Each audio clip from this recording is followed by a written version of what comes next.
Item ಯಾವುದೇ ಇರಲಿ try ಮಾಡಿ ಆಚಿ ಚಿಕನ್ ಮಸಾಲಾ. ಕರ್ನಾಟಕ ಚಲನಚಿತ್ರ ವಾಣಿಜ್ಯ ಮಂಡಳಿಗೆ ನೂತನವಾಗಿ ಅಧ್ಯಕ್ಷರಾಗಿ ಆಯ್ಕೆಯಾಗಿರುವಂತಹ ನಟಿ ಜಯಮಾಲಾ ಅವರು ಇಂದು ಮುಖ್ಯಮಂತ್ರಿಗಳ ಗೃಹ ಕಚೇರಿ ಕೃಷ್ಣಾದಲ್ಲಿ ಭೇಟಿಯಾಗಿ ತಮ್ಮ ಬೇಡಿಕೆಗಳ ಕುರಿತಂತೆ ಚರ್ಚೆಯನ್ನು ನಡೆಸಿದ್ದಾರೆ. ಹೌದು, ಇತ್ತೀಚೆಗಷ್ಟೇ ಚಲನಚಿತ್ರ ವಾಣಿಜ್ಯ ಮಂಡಳಿಗೆ ಚುನಾವಣೆ ಕೂಡ ನಡೆದಿತ್ತು. ಇದರಲ್ಲಿ ಜಯಮಾಲಾ ಕೂಡ ಸ್ಪರ್ಧೆಯನ್ನು ಮಾಡಿದ್ರು. ಅಂತಿಮವಾಗಿ ಜಯಮಾಲಾ ಇಲ್ಲಿ ಆಯ್ಕೆ ಆಗ್ತಾರೆ. ಇನ್ನು ಇದಕ್ಕೆ ಸಂಬಂಧಪಟ್ಟಂತೆ ತಮ್ಮ ಬೇಡಿಕೆಗಳನ್ನು ಪ್ರಸ್ತಾಪ ಮಾಡುವ ಸಲುವಾಗಿ ಮುಖ್ಯಮಂತ್ರಿಗಳನ್ನು ಜಯಮಾಲಾ ಅವರು ಭೇಟಿಯಾಗಿದ್ದಾರೆ.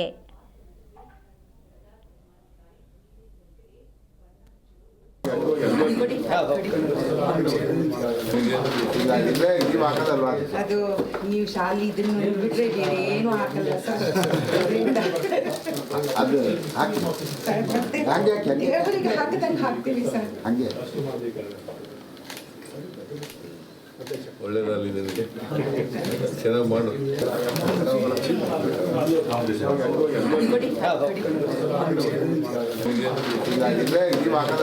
ಅದು ನೀವು ಶಾಲೆ ಇದನ್ನು ಬಿಟ್ರೆ ಬೇರೆ ಏನು ಹಾಕಲ್ಲ.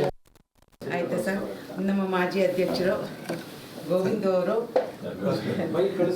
ವೆಂಕಟೇಶ್ ಅವರು, ಸುರೇಶ್ ರವರು, ಆಮೇಲೆ ಥಾಮಸ್, ನಿಮ್ಮ ನಂಬಿಕೆಯಿಂದ ನನ್ನನ್ನು ಗೆಲ್ಲಿಸಿದ್ರು ಸರ್. ಇವರೆಲ್ಲ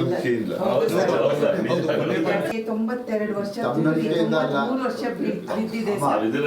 ಇದ್ದೀರಾ ಅಂತಾನೆ ಸರ್ ಗೆಲ್ಸಿರೋದು, ಇಲ್ಲ ಅಂದ್ರೆ ಗೆಲ್ಸ್ತಿರ್ಲಿಲ್ಲ ಸರ್.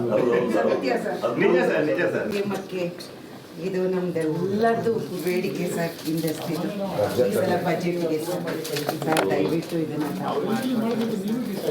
ಮಾಡ್ಕೊಡ್ತೀರಾ? ನಂಬಿಕೆ ಇದೆ ನೋಡಿ. ಅಲ್ಲ, ಅವರೇ ಮಾಡಿಕೊಟ್ಟಿರೋದು. ಆಯ್ತಾ ಸರ್. ನಮ್ಮ ಮಾಜಿ ಅಧ್ಯಕ್ಷರು ಗೋವಿಂದ ಅವರು, ವೆಂಕಟೇಶ್ ಅವರು, ಸುರೇಶ್ ರವರು,